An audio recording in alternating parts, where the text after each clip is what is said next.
तो हम लोग डिस्कस कर रहे हैं चैप्टर 3, 10th क्लास का चैप्टर 3, उसमें प्रश्नावली 3.3। और यह जो चैप्टर है उसमें समीकरण युग्म को हल करना है। उसमें से भी हम लोग जो समीकरण युग्म को हल कर रहे हैं वो किस विधि से हल कर रहे हैं? प्रतिस्थापन विधि से हल कर रहे हैं। तो आइए हम लोग इस क्वेश्चन को देखते हैं। क्वेश्चन नंबर 1 का 4, क्वेश्चन नंबर 1 का 4। तो क्वेश्चन नंबर 1 का 4 क्या है? 0.2x प्लस 0.3y बराबर 1.3, पहला समीकरण। दूसरा दिया है 0.4x प्लस 0.5y बराबर 2.3। तो इन दोनों समीकरण को हम लोग को प्रतिस्थापन विधि से हल करना है। तो आइए देखते हैं कि प्रतिस्थापन विधि से कैसे हल करते हैं। तो सबसे पहले इसको लिखेंगे हम लोग 0.2x प्लस 0.3y बराबर 1.3, या इसको लिख सकते हैं 2x प्लस 3y बराबर 13। ठीक है, 2x प्लस 3y बराबर 13, इसको पहला समीकरण लिख देते हैं। अब ये आया कैसे उसको इधर देख लीजिए। 0.2x प्लस 0.3y बराबर 1.3 है। तो क्या करते हैं, ये पॉइंट को जब हटाते हैं, दशमलव को जब हटाते हैं तो नीचे 10 हो जाएगा। इसमें से भी दशमलव को हटाते हैं तो नीचे 10 हो जाएगा। इसमें से भी दशमलव को हटाते हैं तो नीचे 10 हो जाएगा। तो इसको लिखा जा सकता है 2x प्लस 3y बराबर 13, और जो 10 आया 1/10, इसको हम क्या करेंगे, कॉमन ले लेते हैं। तो 10 से 10 कैंसिल हो जाता है, क्या बचता है 2x प्लस 3y बराबर 13। इसी को वहां पर लिखा गया है, देखिए उसी को यहाँ पर लिख दिया गया है। तो इसको समझ लीजिए, बहुत इंपॉर्टेंट है। ये समझ में आ गया तो ये समीकरण लिखने में कोई दिक्कत नहीं होगा। अब इसी तरह से अगला जो समीकरण है वो क्या है, तथा 0.4x प्लस 0.5y बराबर 2.3, इसको या करके हम लोग लिखेंगे 4x प्लस 5y बराबर 23। इसको हम लोग दूसरा समीकरण नाम दे देते हैं। अब क्या करेंगे, अब हम लोग लिखेंगे अब समीकरण 1 से, अब समीकरण 1 से, समीकरण 1 में क्या है, समीकरण 1 में क्या है, तो समीकरण 1 में है 2x प्लस 3y बराबर 13 यानी 13।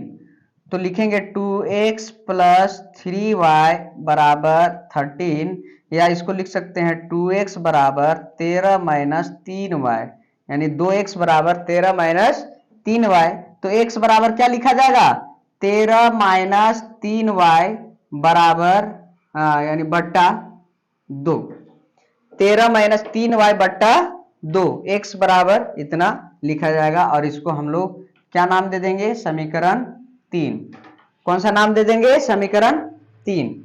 अब इससे आगे हम लोग क्या करते हैं, इधर देखिए इससे आगे क्या करते हैं। अब हम लोग को लिखना है, क्या लिखना है, x का मान, समीकरण 3 से x का मान समीकरण 2 में रखने से, 3 से जो x का मान आता है वो 2 में रखते हैं। 1 से ये x का मान आया, और जो आया तीसरा समीकरण से है ना, वो इसमें रखेंगे 2 में। तो x का मान हम लोग 2 में रखेंगे, लिखेंगे समीकरण 3 से x का मान समीकरण 2 में रखने से, 2 में रखने से, चलिए 2 में रखते हैं हम लोग। तो 2 क्या कहता है, 2 कहता है 4x, 2 क्या कहता है 4x plus 5y, 4x plus 5y बराबर 23, बराबर 23। 4 और x के जगह पर क्या लिखेंगे, 13 माइनस 3y बट्टा 2 प्लस 5y बराबर 23। अब क्या किया जाए, अब इसको आगे हम लोग करते हैं। तो ये हो गया 2 से 4 कटा, 2 बार में, और 2 से 13 में गुना होगा तो 13 गुना 2 कितना हो गया 26, माइनस 2 से 3 में 6y और प्लस 5y बराबर 23। ऐसा हो गया। अब -6 और 5 कितना हो गया, -6 और 5 -y बराबर 23 हो गया।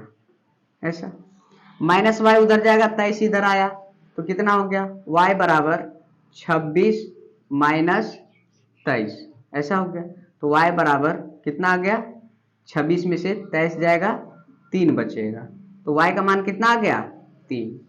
अब इस y का मान हम लोग तीसरा समीकरण में रखेंगे। y का मान समीकरण 3 में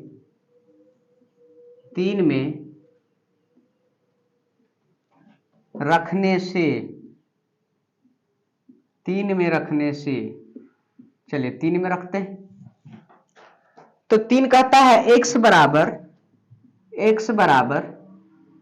13 माइनस 3y बटा 2।